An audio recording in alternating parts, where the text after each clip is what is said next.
بسم الله الرحمن الرحيم. waxaa kaloo qodobka afaraad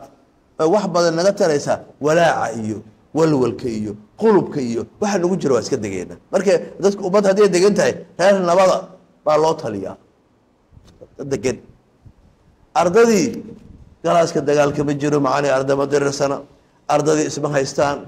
xaafadii ka soo kacdeen isma haystaan macallinkii guriga ka soo kacay bulshadii isma haysato waxba iska dhici karaan laakiin bulsho baraarugsan oo waxa aad baranaysaa aan nolosha ku dabaqdaan ilaa casharka nolosha wax ka taraaye casharka nolosha wax ka taraa waa barato imtixaan ma u baranaysaa maadadan maya waxaan u baranayaa noloshayda dhan imtixaanna waa ku gudbaysaa dhow laakiin waa xafidnay waxay tahayna ma naqaano ma samayn karo wax mana aqaan waxay tahay marka walaaca iyo mulwalka iyo mushkiladda iyo waxaa keenay isku dhacba keenay waxaan waxba ahayn oo laga idhalaabi karo waa aragteen qof saaxiibatiin gabadha saaxiibatiin hadday inta dharbaaxa kaaga dhufato weyn waad fiiriso ma adigiiba laakiin haddaa wax yar isqabataan oo meeshaan ay kaa taabato dagaal marmarka qaar waxaan ku diraa waxaan waxba ahay candhuuf baa la iga tuftay oo candhuufa ul ku dhacday maya waxa kalaa ku jira haddaadan dareen ka waran waxyaalaha qaarkood aad iska ka socoto dadka maxaa la weyn aniga a kula weyn aniga inaad ka xorowdaa u baahanta anisaa la yiri aniga ka xorow haddaa rabto inaad ummad wax u qabato ama naftaada u qabato adiga laftaada u baahan inaad qaadato halgan gobonimo doonka laga xoroobayo adiga ka xoroobayo halganaa u baahanna marka bulshadeennii go-aan qaadasho inaan qaadano go-aankeeni waxaan ku qaadayna waa ishaynaaba shirka isugu nimid ma soconayo maxaan ka tashanaa waa dirarsannahay go-aan maa soo baxaya haya galaaskiina go-aan qaata berito xisadaas maya waa la ishayaa meel walba waxaa imaanaysa qola ishaysa arrimahaasoo dhan waxay wax ka bedelaan ama ay baabi'iyaan waxtarka iyo bulshadu inay hagaagto halkeeday ka bilaabmaysaa arday wax yaqaana oo berri wax noqdo oo hadda wax noqdo ardada qaarkood waalidkood iyagaa bedela qaarkood waa aragna waalid lahaya wallaahi waxaa i bedelay ardaa wax soo barteen ilmihiina ani waxay bedelay oo i baray marka risaalada inaad qaadaana rabtaa oo dadka bartaan wax bartaan ummadda dadku ay kaa arkaan wallaahi qofkaas waa qof wax soo bartay maadada uu bartay waa ka muuqataa maalmihii hore waxaa soo dhigteen critical thinking sida garaadka tulmoon garaad fakar waa soo baratay maadooyinkaada ku dabaqday casharadaa ku dabaqday hadda wax yar aan isqaban wax yar maalina waxaan lahayn si aan isu baartay adiga aan isu waafaqno waxba u baahanay gacanteedii midig waatan taadi midig aawey kusoo qabo waa isqaban la-yihiin fiiri suurashii iskuma aadana laakiin bidixda fiiri gacanta bidix iyo tayda labada gacan waa ishayaan hadda tan markay isqaban waayeen maxaa samaynayaa waa ina anu tanaasulaa waa gedinayaa waa isqabteen hadda ama adu tanaasul markaas waa iswadi karnaa mararka qaarkood waxaan maqalnaa arday gadaal wax ka dhahaya war xun laakiin inaan maqlo shibaaka inaama maqlo codka dad xunaa ku jiri kara qof aan ficnayn asaa ficnaan doono dhib male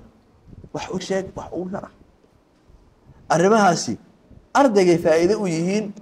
oo maadadan bar war maada noocaasa wallaahi waa u baahanahay oo noloshayda iyo mushkiladaha naga haysta bulshooyinkeena gaar ahaan dibadaha aaday dhibaato dhallinyaradiinii qofku marka wuxuu bartay wax ku qabsan lahaa su-aal kalaa timid su-aasha kale waa tanaa macnina waa fahamnay wuxuu yahay isku dhac sida loo maareeyana macnaheeda waa fahamnay maadadan waxa ay taraysana waa fahmay laakiin ma ii sheegi kartaa macallinow arrimaha ugu badan ee sababa waxaan maxaa koos gareeya sababaha ugu badan maxaa keena isku dhacyada bal qodobo yar aan ka sheego sababaha ugu badan ee isku dhacyada keena waxaa ka mid a kow methodological difference habraaceenna aan wax u qabanayna hawsha oo kala duwan galaaskeena waxaa la yidhi hawlaa la idiin diray safkaana waxaa loo diray wiilashan waxaa la yidhi fasalka ardada dhigata da'dooda soo sheega celceliska da'dooda ardayga wuxuu yidhi intaan istaagaya waxaan leeyahay hebelow meeqaa jirtaa heblaaye meeqaa jirtaa daata xog runa ma la helaa maya mid kale yidhi maya ani saas ma yeelayo warqadaan qaybinayaa laakiin warqadaha magacyaha lagu qoraan leeyahay mid kale yidhi magaxaas ma soconayso mid kale wuxuu yidhi maya waa duubeynaa meeqaa sanaa jirtaa ma soconayso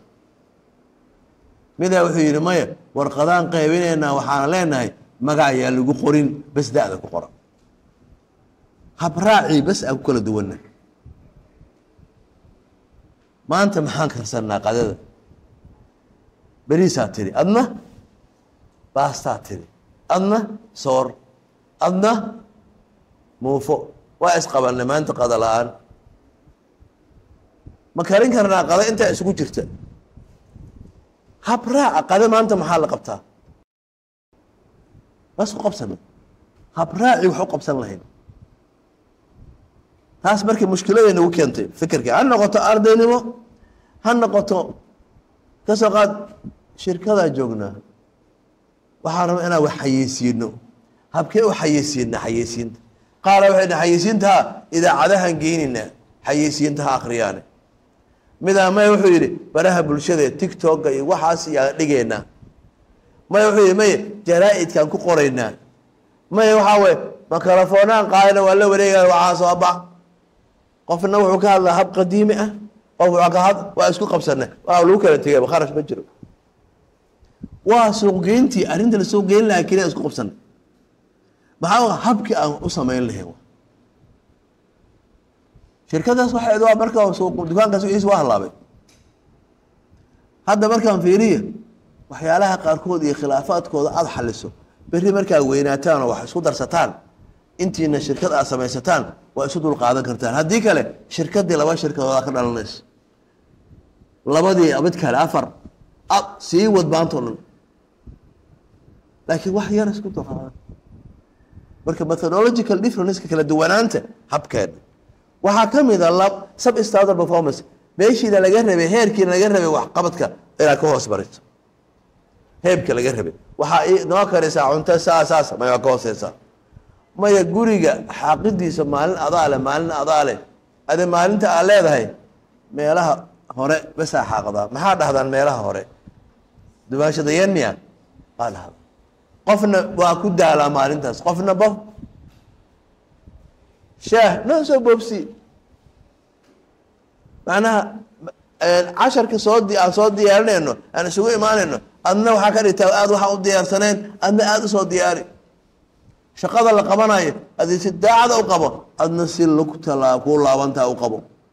waxba soconayaan marka maxaa shaygii laga rabay standardkiis meeshii laga rabay in la joogsiiyo halbeega ku saxan ee laleeyahay halkaas ugu fiican haddaa hoos uga soo degto waa isku dhacaynaa waxaa ka mid a qodobka saddexaad lack of cooperation isma taageerin ama waa yartaaba inaan iska taageerno xataa haddaan tartamayno miyaan la istaageeri karin beeriya waa tartamaynaa soo isma taageeri karno we cooperate and compete waa tartamaynaa waana istaageynaa nin dhalinyaro soomaaliya ma aragteen oo ordaaye mid kale ordaayo maarata taageeraya labada arday ee tartamaya labadiina buundadaa ku tartataan maadadan tartan idinka dhacee sax mid ka mid a waxay markii imtixaanka la galaya way ku tahay walaalay su-aashaan ii sheeg waxaan kugu sheegaa tartana naga dhexeeya maaha u sheeg waxbaa xasdi istaageer qofkan kale garab qabo nin baa wuxuu ii keenay filim yaroo ilmo uu ka duubay oo isaga uu sameeyey laba ardaya tartamaysa mida orday kii kale ordaayey dhalaa sartay quraarad baa sartay dhiigaa ka yimid kii kale waa ka orda soo qoslaaye marka ani wuxuu yidhi markaas iga sax joojihay halkan sheekada meeshaan kuma fiicnasaan mid dhiig ka da-ya kii kale inuu ordabab ahaba ma tartamaynaha walaalkaabaa dhiig ka da-yaa qabo halka haddaan ilmihii saa inta u furno ay fiirsadaan 10 qaldan ay ka qaadanayaan soo ma ahdaas 10 qaldan ay ka qaadanayaan kii kale qoslay mid aan dhiig ka daaya may halka jooji bedel kan kale dhiiga ka joojiyo ha xiro tartanka markaas waa la geli karaa laakiin saaxiibka dhiig bixiisa dheef kuma aha